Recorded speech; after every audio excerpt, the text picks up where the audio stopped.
할렐루야. 우리 좌우 옆분과 환한 미소를 지으면서, 밝은 미소를 지으면서 오늘 행복했습니다, 내일도 행복해질 것입니다 인사합시다. 네. 여러분들이 제가 강단에서 늘 보잖아요. 여러분 처음에 교회 오신 분들 대부분 내가 다 기억하거든요. 처음에 오실 때 인상이 너무너무 좋았어요. 근데 점점 뵈면 뵐수록 인상이 더 좋은 거 있죠. 그래서 너무너무 여러분들의 얼굴이 다 환하고 이쁘고 아름답고 하나님이 보실 때 얼마나 사랑스러우신가라고 하는 그런 믿음과 확신이 듣습니다. 누가 말하더라고요. 믿거나 말거나.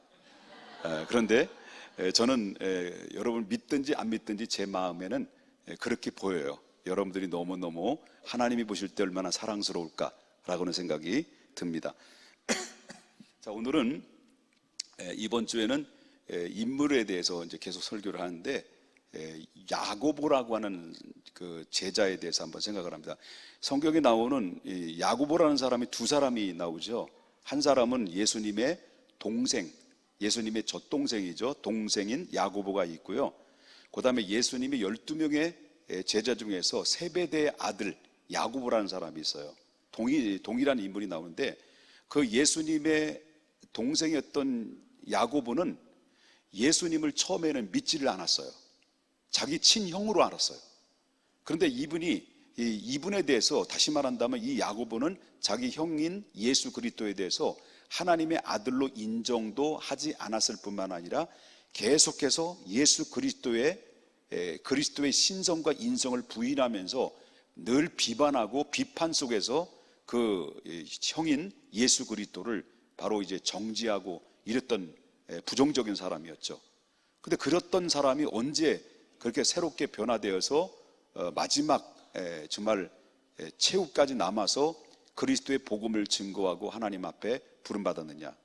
바로 오순절의 마가다락방에 그 사건을 통해서 예수 그리스도께서 확실하게 하나님의 아들로 오셨고 인류의 구세주로 십자가의 대속에 피 흘려 죽으시고 부활하시고 승천하셔서 다시 오실 영원한 만왕의 왕, 만주의 주라는 것을 그는 알기 시작하면서 정말 목숨을 내걸고 하나님의 복음을 증거하는 대전도자가 됐죠. 그래서 마지막에는 여러분 예루살렘 총회의 총회장을 역임까지 했을 만큼 정말 많은 초대교회 영향력을 행사했던 사람이 바로 예수님의 동생 야고보라고 볼 수 있습니다. 그런데 오늘 저와 여러분이 함께 읽었던, 소개해주고 싶어하는 그 야고보는 그런 야고보가 아니라 동일한 이름을 가지고 있지만 바로 예수님의 12명의 제자 중에서 한 사람인 야고보에 대해서 한번 생각을 해보려고 합니다. 자, 야고보라는 이름은 원래 원뜻은 발꿈치를 붙들다라는 말이죠. 여러분 여러분 아들 야곱이 누구로부터 나왔어요? 이삭으로부터 나왔죠. 이삭의 아들 야곱이죠. 이삭의 아들이 쌍둥이잖아요, 그죠? 쌍둥이인데 에서가 있고 또 야곱이 있잖아요. 야곱이 나올 때 뭐 들고 나왔어요? 뭐 붙잡고 나왔어요? 형의 발꿈치를 붙들고 나왔다라는 거죠. 그 야곱의 거기에 관련된 그런 뜻을 가지고, 똑같은 뜻을 가지고 있는 것이 야고보다라고 그러는데, 그 야고보는 어디에서 이제 자랐냐면 어렸을 때부터 잔뼈가 굵었는데 그 갈릴리라고 하는 지역에서 이 어부로서의 삶을 살았습니다. 그리고 직장으로 볼 때는 상당히 사람들로부터 소외를 당하고, 그리고 또한 낙후한 사람, 소위 말한다면 천박한 사람으로 인정받을 수 있을 만큼 아주 천한 직업을 가지고 있는 사람이었다라고 하는 것입니다. 그런데 그 12사람 중에서 그 야고보를 하나님 예수님께서 그를 선택을 했어요. 당신의 제자로. 그런데 그 12명의 제자 중에서 야고보와 또 다른 동생이 있었어요. 그 야고보와 또 다른 동생인데, 그 야고보 12명의 제자 중에서 야고보 동생이 누굴까요? 요한이죠. 야고보와 요한을 그 형제죠. 그 형제 중에서 그 야고보로 하나님 앞에 예수님께 부름받아서 제자가 됐다라고 하는 것입니다. 자, 그때 당시 시대적인 배경으로 보게 되면 예수님의 공생의 그때 시전에 AD 그 27년부터 27년부터 AD 44년경까지 예수님께로부터 부름받은 지 27년부터 44년까지 이제 그는 예수님과 함께 활동하다가 예수님이 십자가 대속에 피 흘려 죽으시고 하나님 나라 승천하시고 그 부활하신 이후에도 계속 야고보는 복음의 메시지를 전하는 일에 활발하게 움직였던 사람, 활발하게 활동했던 사람, 이 사람이 바로 야고보인데, 그 야고보는 어떻게 해서 이제 죽게 되느냐 할 때, 그때 그 여러분 뭐 성경에 보면 알다시피 헤롯 아그리파 1세, 그 헤롯 왕이죠. 그 유대의 헤롯 왕으로서 아그리파의 그 1세인데, 그 아그리파의 1세에 의해서 결국은 칼에 목에 베어서 결국은 순교를 당합니다.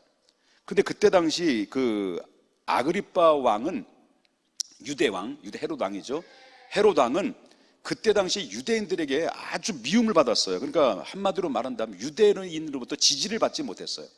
그러니까 인기가 완전히 바닥을 치고 있었을 때 이제 그 아그리파 왕인 이 헤롯 왕이 이제 고민이 빠진 거예요. 이제 민심은 자꾸 자기 곁을 떠나버리고 등을 돌리고 있는 그런 상황이 있다 보니까 이제 그 유대인들로부터 환심을 얻기 위해서는 이제 뭐냐면 새롭게 등장한 기독교의 그 초대교회가 활발하게 왕성하게 움직일 그때 무렵에 유대인들에게는 상당히 꺼리끼는 거예요.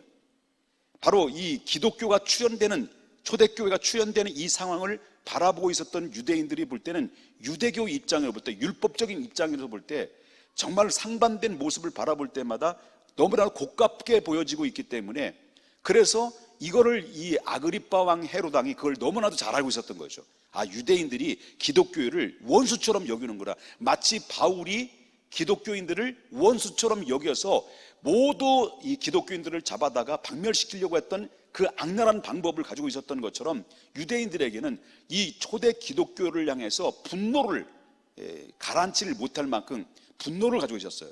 이거를 너무나도 심리적으로 잘 알고 있었던 이 아그리파 왕이 교묘하게 이용을 한 거예요. 그래서 이 기독교를 대대적으로 이제 그 환심을 얻기 위해서 대대적으로 박해가 시작되는데, 그게 시험 케이스로 걸려드는 것이 바로 예수님의 12명의 제자 중에서 야고보가 결국은 그의 칼에 의해서 순교를 당하고, 베드로는 어떻습니까? 감옥에 투옥이 되는 그런 상황에 이르게 됐다라고 하는 것을 보게 됩니다. 그래서 오늘 본문에 함께 읽었던 말씀이 그 얘기죠. 그때 헤롯 왕이 손을 들어 교회 중에서 몇 사람을 해하려고, 교회 중에 몇 사람을 해하려고 하는 것은 의도적인 겁니까? 아니면 그냥입니까? 분명히 의도적인 거예요. 제가 소개해드렸던 것처럼 그 의도는 뭐냐? 유대인들에게 환심을 얻기 위해서, 바로 민심이 등을 들리고 모든 민심이 자기 곁을 떠나버리기 때문에 자기 위치가 위기 상황에 이루어지니까 자기의 명예와 자기 자리를 지키기 위해서 바로 유대인들의 환심을 사기 위해서 의도적으로 기독교를 파괴하기 시작하면서 시범 케이스로 예수님의 가장 핵심 멤버 12명의 제자 중에서 핵심 멤버라고 하는 야고보를 모골로 쳐버리죠. 순교를 당해요. 이게 바로 이제 그런 일들이죠. 그러면 이 야고보라는 사람의 원래 성품은 어떤 성품이냐라고 본다고 한다면, 자, 예수님께서는 그때 당시 12명의 제자들을 불러서 3년 동안 같이 동거동락하고 말씀을 가르치고 기적을 일으키고 가는 곳곳마다 하나님 이적을 일으키고 죽은 자를 살리고 앉은 병이 이렇게 세우고 귀신을 내쫓고 바로 소경 바디메오를 눈을 뜨게 하고, 계속 이 기적에 얘기하려고 한다면 밤을 새워야 되는데 아멘도 안 하고 막 예수님이 가는 곳곳마다 막 기적과 이적을 일으키고 막 능력을 행하고 이런 현장들을 전부 다 예수님의 제자들은 체험을 해요. 그리고 하나님께서 주셨던 그 말씀을, 하늘에서 받았던 그 말씀을 예수님이 제자들 앞에, 수많은 군중들 앞에 정말 생명의 말씀을 전할 때 그들이 그 말씀을 받아들이기 시작해요. 그런 가운데 있었을 때에 그때 예수님이 12명의 제자들이 어디를 데려가요? 중요한 자리를 데려가요. 중요한 자리를 데려가는데 12명의 제자들을 전부 다 데려가는 것이 아니었어요. 물론 일상적인 생활 속에는, 일상적인 가는 곳에는 다 12명의 제자들을 데리고 가지만 아주 중요한 자리를 데려갈 때는 12명의 제자들을 데려가는 것이 아니라 그 중에 3명을 픽업을 해요. 그 3명이 픽업되는데 그 중에 누구를 포함되냐면 야고보가 들어있어요. 그래서 베드로, 그 다음에 두 번째는 뭐예요? 야고보, 요한. 항상 야고보는 중간에 껴 있어요. 중요한 자리에. 뭐 성경을 보면 어디서 나오냐면 보겠습니다. 마가복음 5장 37절이 나오는데, 자, 마가복음 5장 여기 제가 찾으라고 그랬어요. 자, 마가복음 5장 37절, 베드로와 야고보와 그 누가 나와요? 야고보 형제 요한 외에 아무도 따라옴을 허락하지 아니했다. 그러면 저도 마찬가지로 여러분요, 중요한 맛있는 횟집이 갈 때 누가 생각나는 줄 아세요? 예? 여기 계신 분 중에 딱 여기 있어. 여기 계신 분 중에서 알려드릴까? 내가 이름 불러드릴까? 여기 계셔요. 계시는다. 불러드릴까 말까? 불러요, 말아요? 말아요? 여러분 이름이 없으면 쪽팔릴까봐? 불러드릴까? 여기 계셔요. 아무래도 불러야 될 것 같아. 베드로, 야고보, 요한. 같은 분들, 여기 여러분 다 아닌 줄 믿습니다. 그러니까 아무나 데려가진 게 아니에요. 중요한. 그래서 예를 들어서 마가복음 9장 2절에 보면 예수님께서 또 누굴 데려가요? 예수님 12명의 제자들을 내버려두고 누굴 데려냐면 엿새 후에 예수께서 또 누구? 베드로와 야고보와 요한을 데리고 어디로 올라가요? 높은 산. 거기 올라가 보니까 뭐가요? 변화산. 예수님의 변형 사건이 일어나죠. 예수님 변형 사건이 일어남으로 말미암아 모세와 엘리야와 대화를 나누고 이 천국의 세계를 영적으로 눈을 뜨게 했어요. 그래서 이 베드로가 이 광경을 보면서 주여 여기가 너무너무 좋습니다. 예? 여기에 너무 좋사오니 주를 위해서 하나는 우리를 위해서 모세를 위해서 하나는 우리를 위해서 해서 여기서 그냥 집 짓고 영원히 사십시다. 너무 여기 내려가기 쉽습니다. 막 황홀경에 마치 뽕 맞은 사람처럼 행운했는데 이런 사람이 된 거예요. 그 정도로 중요한 자리를 갈 때마다 꼭 누구를 데려가냐면 야고보가 거기에 껴 있어요. 이 정도로 야고보가 그렇게 예수님이 특별히 사랑을 할 만큼, 특별히 관심을 맞을 만큼, 예수님이 특별히 그 야고보를 보살필 만큼 야고보는 아주 신실하고 그리고 잠재력을 가지고 있었다. 예수님이 보실 때 믿음직스러웠다라고 하는 것을 보게 된다는 거죠. 자, 그렇다면 그만큼 다른 제자들이 믿음직스럽지 않다라는 것은 아닙니다만은, 그러나 그 12명의 제자들 중에서 꼭 특별할 때마다, 예를 들어서 또 예수님이 십자가에 못 박혀 돌아가시기 직전에 어디로 올라가셨어요? 겟세마네 동산에 올라갔었을 때도 또 누굴 데려가요? 베드로와 야고보와 요한을 데려가요. 아주 신기하게 걸로 들어가요. 그래서 데려가서 그들이 기도를 요청을 하고 그랬단 말이죠. 그런데 저는 그런 것 같아요. 교회도 마찬가지인 것 같아요. 교회도 마찬가지인 것 같아요. 물론 다 모든 전 교회 성도님들이 하나님 나라의 백성이고 그리고 왕 같은 제사장이고 거룩한 나라요, 하나님의 약속의 후사로 받은 하나님의 기업을 받은 자예요. 믿습니까? 그렇다면 그런데 하나님의 백성 중에 있지만 백성 중에서도 그 교회에, 오늘날 현대 교회 안에서도 정말 주의 일을 감당하는 사람들은 다수가 아니라는 거죠. 다수가 아니에요.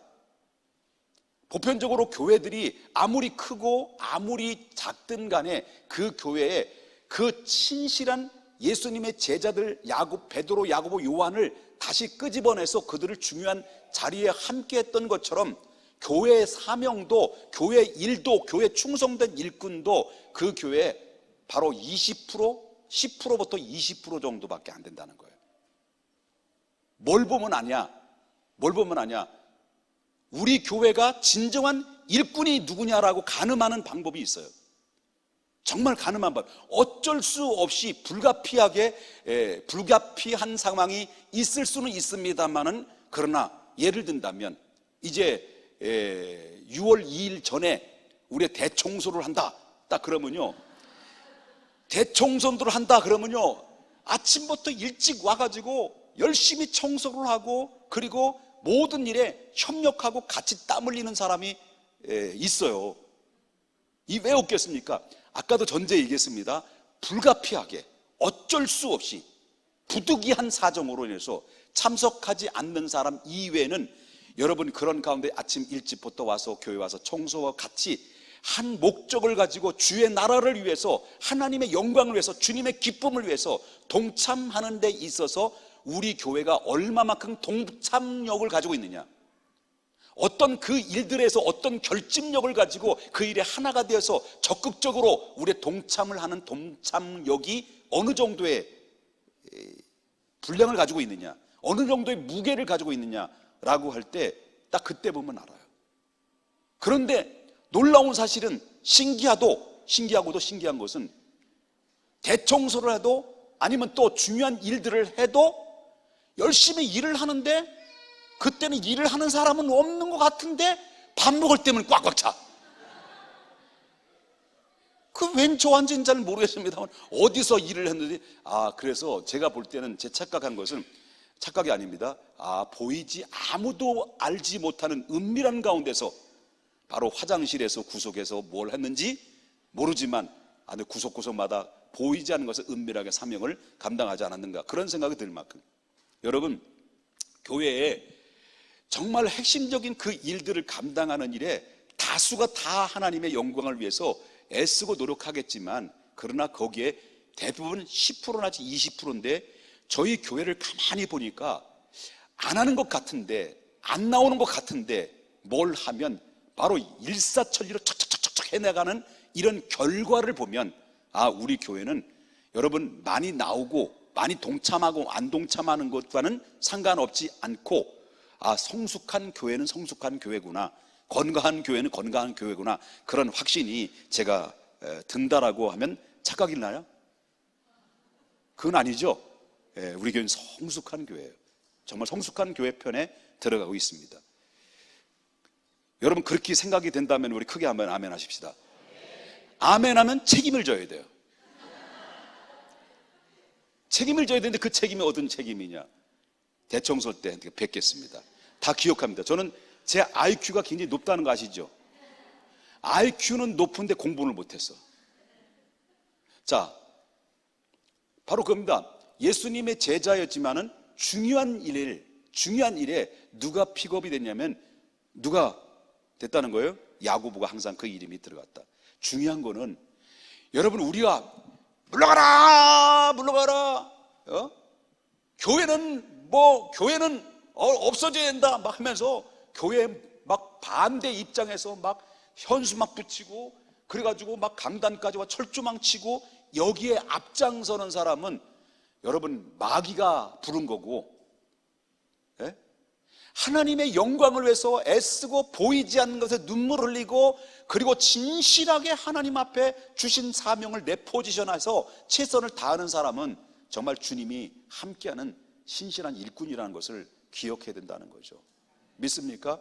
그래서 저는 여러분에게 도전을 드리고 싶은 게 뭐예요? 여러분은 과연 베드로, 야고보, 요한처럼 주님이 여러분들을 볼 때 항상 함께 하고 싶을 만큼 하나님의 마음에 합한 마음을 가지고 있는지, 주님이 여러분들을 볼 때 믿음직스러운 건강한 믿음을 소유하고 있는지, 아니면 아슬아슬하고 보기만 해도 아슬아슬하고 불안하고 조마조마하고 어디로 튈지 모르는 럭비공처럼 이리 튀고 저리 튈 수밖에 없는 이런 불안한 믿음을 가지고 있는지 라고 한번 생각을 해보면서, 주님, 내가 이 땅에 사는 날 동안 정말 주님이 나를 기억해 주신다면, 주님이 나를 기억해 주시는 사람이 된다고 한다면 난 그것으로 만족합니다라고 할 만큼 주님과 함께 동행하는 동반자의 삶을 살기를 주님의 이름으로 축복합니다.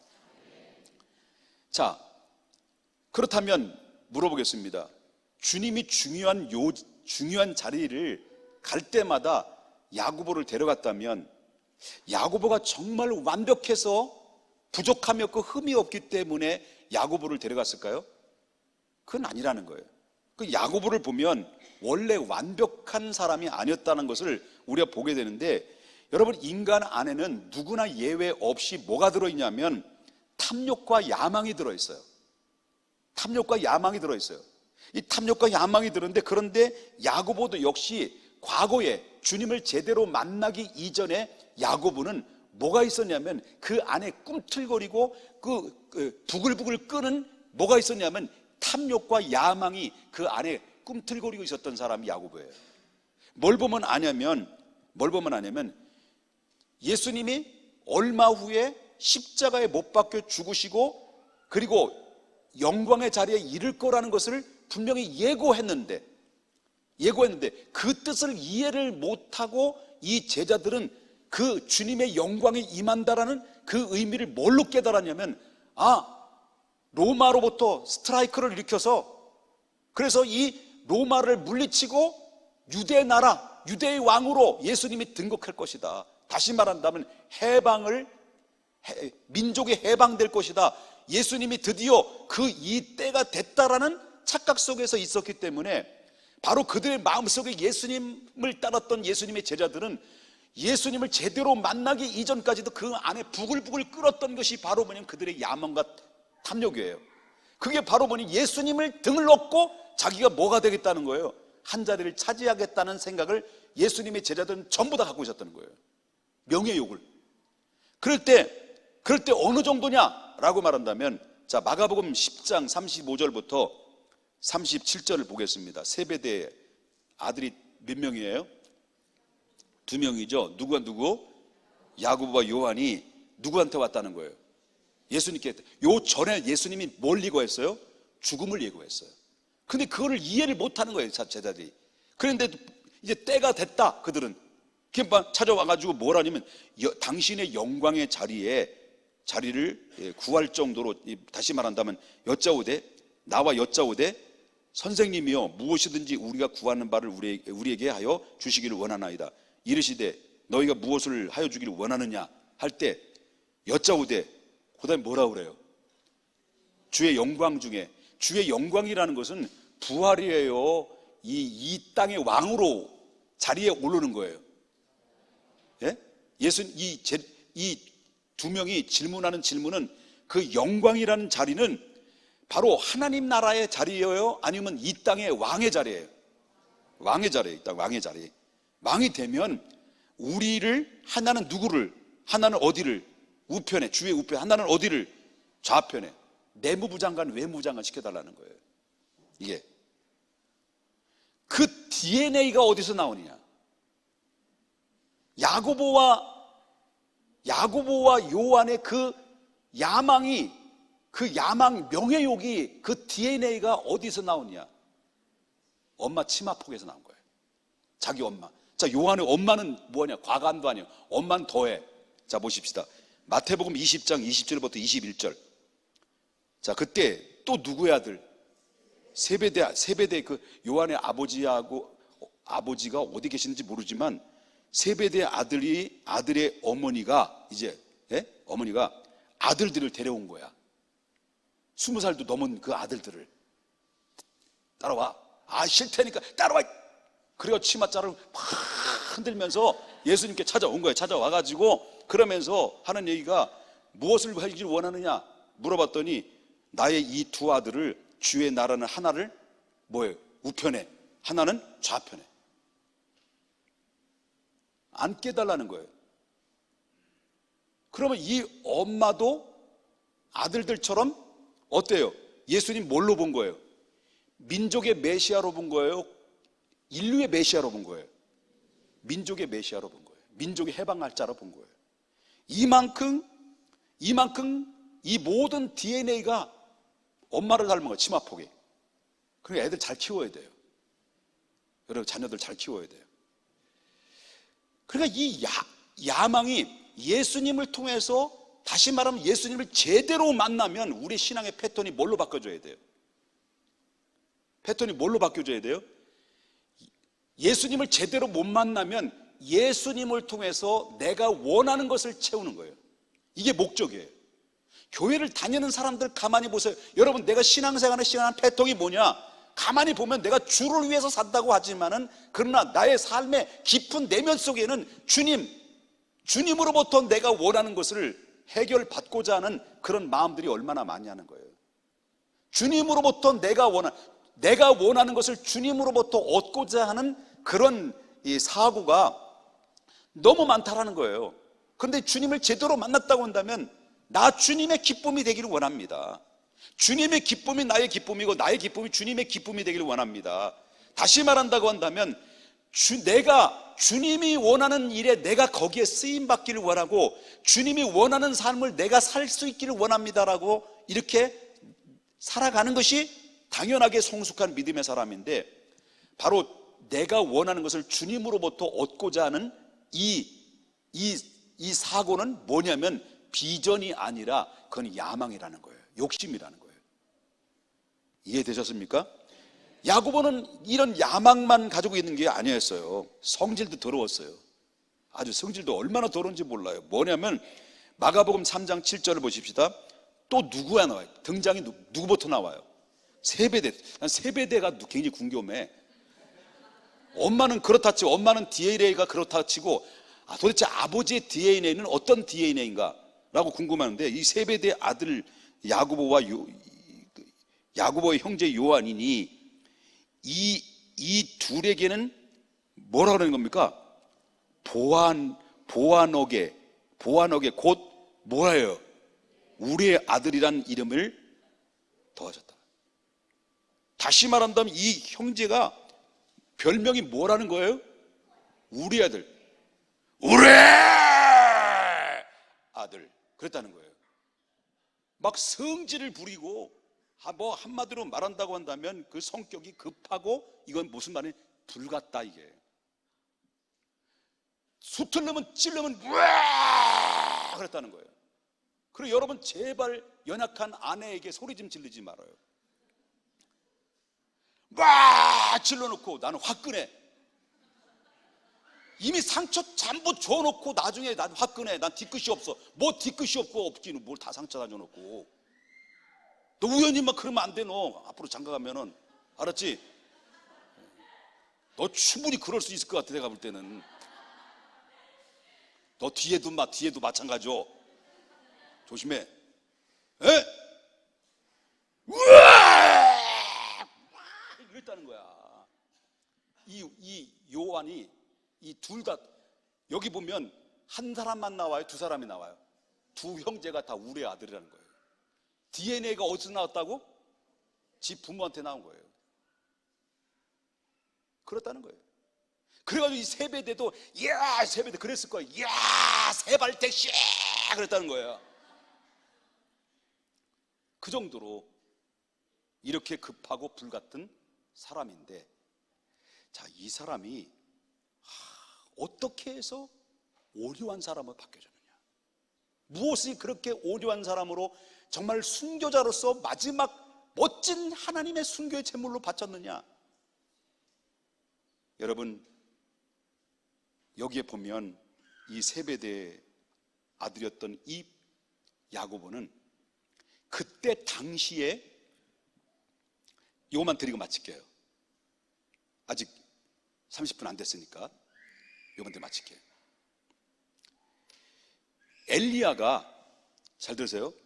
엘리야가 그 다음에 바알신과 아세라 신을 850대 갈멜산에서 대결을 했어요.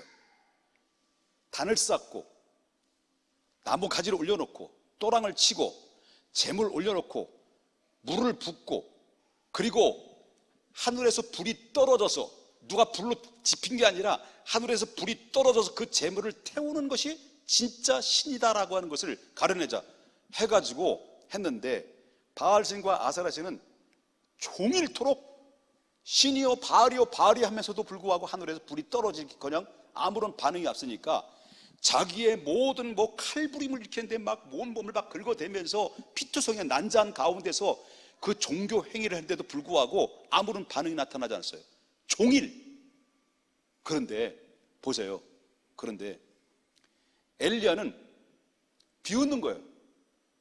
그래놓고 해놓고 제단 앞에 엎드려서 하나님, 모든 백성 앞에 하나님이 살아계신 것을 보여주십시오. 라고 기도를 할 때 기도가 몇 초 안 돼. 한 1분도 안 됐을 거예요. 1분도 안 된 기도를 했는데 그 기도가 하나님 앞에 상달돼서 하늘에서 불이 팍 해가지고 불이 제단이 전부 다 핥아버렸어요. 자, 그렇다면 엘리야가 기도를 안 하다가 평상시에 어쩌다 1분 기도했는데 걸려 들어가지고 하나님이 불이 실수로 그냥 아주 실수로 어떻게 얼떨결에 불을 내려줬느냐. 엘리야는 원래부터 기도를 많이 쌓은 사람이냐? 어떤 게 맞을까요? 엘리야는요, 기도 안 하다가 위기에 봉착됐을 때 그때서야 하나님 살려주세요 라고 다급한 기도한 게 아니에요. 엘리야 그때 기도를 보세요. 얼마나 여유가 있어요. 얼마나 평정해. 얼마나 평화로워. 왜? 그는 이전부터 하나님 앞에 기도해서 응답을 경험을 많이 한 사람이야. 그러니까 평상시에 기도를 많이 쌓아둔 사람이었기 때문에 어떻습니까? 그 순간 결정적인 기도를 딱 할 때 그 기도는 하나님이 응답이 임할 거라는 것을 이 엘리야는 알았다는 거예요. 믿음이 있었다는 거예요. 확신이 있었다는 거예요. 마찬가지로 여러분, 이 야고보가 어느 날 갑자기 우라 했던 자가 마음이 온유하고 겸손한 정말 하나님의 종으로서 하나님의 사명자로서 세움받기까지는요, 그때 당시는 아무런 저력도 나타나지 않았어요. 그때 예수님이 살아계실 때 예수님의 앞에 찾아가지고 당신의 영광일 때 내 자리 좀 주십시오, 한 자리 달라고 했던 이렇게 야망에 사로잡힌 사람이고 우리의 사람인데 어느 날 세월이 지나고 나니까 이 사람이 온유한 사람으로 바뀌어졌어요. 그게 바로 뭐냐? 평상시에 예수님과 함께 거닐면서 뭘 계속 들었던 거예요? 하나님의 말씀을 들은 거예요. 그때는 이해가 안 된 거예요. 그러나 이해가 안 되고 믿음도 생기질 않았어. 그리고 기적도 봤어, 이적도 봤어요. 마치 예수님이 가는 곳마다 구경하는 구경꾼 신자 같아. 아무리 이에게도 귀에 경을 잃는 것처럼 답답하고 변화가 일어나지 않고 꿈쩍도 하지 아니하는 그런 모습들이에요. 다 예수님 제자들이 그때 당시에는. 그런데 그게 중요하다는 거예요. 믿음이 안 들어가도 계속해서 교회에 와서 교회 바깥에서 교회 나가니 안 나가니 줄다리기하고 밀당하는 것보다는 교회에 와서 시험 들어도 교회에 와서 계속 말씀 듣고 은혜 받고, 은혜가 안 된다 하더라도 뭐랄까 냉소적인 반응을 가지고 와서 막 예배 참석한다 하더라도요, 이게 바로 뭐냐면 이슬에 옷 젖는 것처럼 계속 말씀이 들어오고 계속 현장을 보고 하나님의 은혜가 임하는 것을 보고 그러다 보면 어느 순간에 뭐가 옵니까? 성령이 우리 마음에 터치를 해버려요. 성령이 우리를 터치를 하게 되면 이미 쌓아놓은 어떤 영적인 에너지, 다시 말하면 이 쌓아놓은 그러한 모든 영적인 실력이 불이 하늘에서 푹 하시며 팍 떨어지면 그때부터 이 사람이 새롭게 변하는데 이 변화가 급속도로 변화되는 거예요.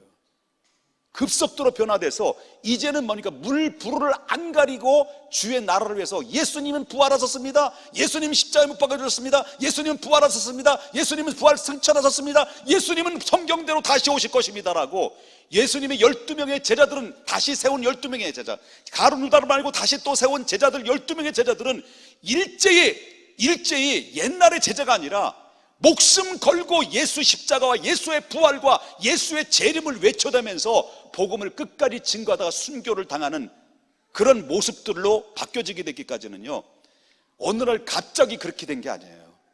그래서 여러분, 하나님의 말씀을 계속 듣고 기도 계속하고 계속 여러분처럼 수요일날 예배 나와서 예배 드리고 계속 대청소에 나오고, 예? 계속 따지지 말고 주님 앞에 나와서 열심히 하다 보면 어느 순간에 하나님의 불이 떨어지면 여러분은 그냥 터지는 거예요. 완전히 터지는 거예요. 이런 역사들은 하나님이 이미 다 결정해 놓는 거예요. 여러분, 그래서 결국은 어떻습니까? 이 야고보, 울의 아들, 야망에 찬 아들, 예? 이런 사람이 바로 부활의 주님을 만났어요. 그리고 오순절 마가다락방에 성령 불 받았어요. 그리고 나서 미친 듯이 나가서 복음을 증거하는 자가 되어서 오늘날 후대들에게 정말 진정한 변화가 무엇이냐, 우리의 아들에서 이렇게 온유하고 겸손한 하나님의 종으로서 쓰임받는 삶의 결말이 뭐고, 하나님의 찬란한 영광의 자리에 정말 하나님의 면류관을 받는 그 자리의 위치가 얼마나 중요한가라는 것을 이 말씀을 통해서 깨달았다고 한다면, 여러분, 우리가 주님 나라 갈 때까지, 가는 그때는 아무도 모르는 거예요. 여러분, 나이가 많고 적은 게 문제가 아닙니다. 나올 때는 순서로 나오지만은 우리가 갈 때는 순서로 가는 게 아니잖아요.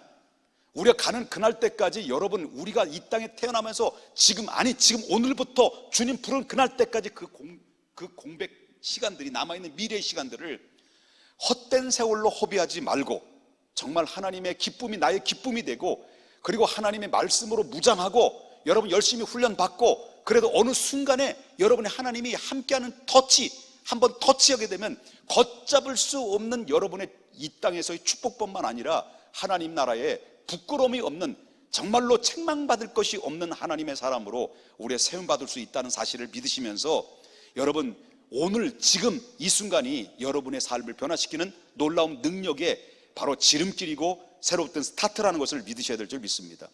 이런 믿음으로 우리 모두가 설 수 있기를 주님의 이름으로 축복합니다.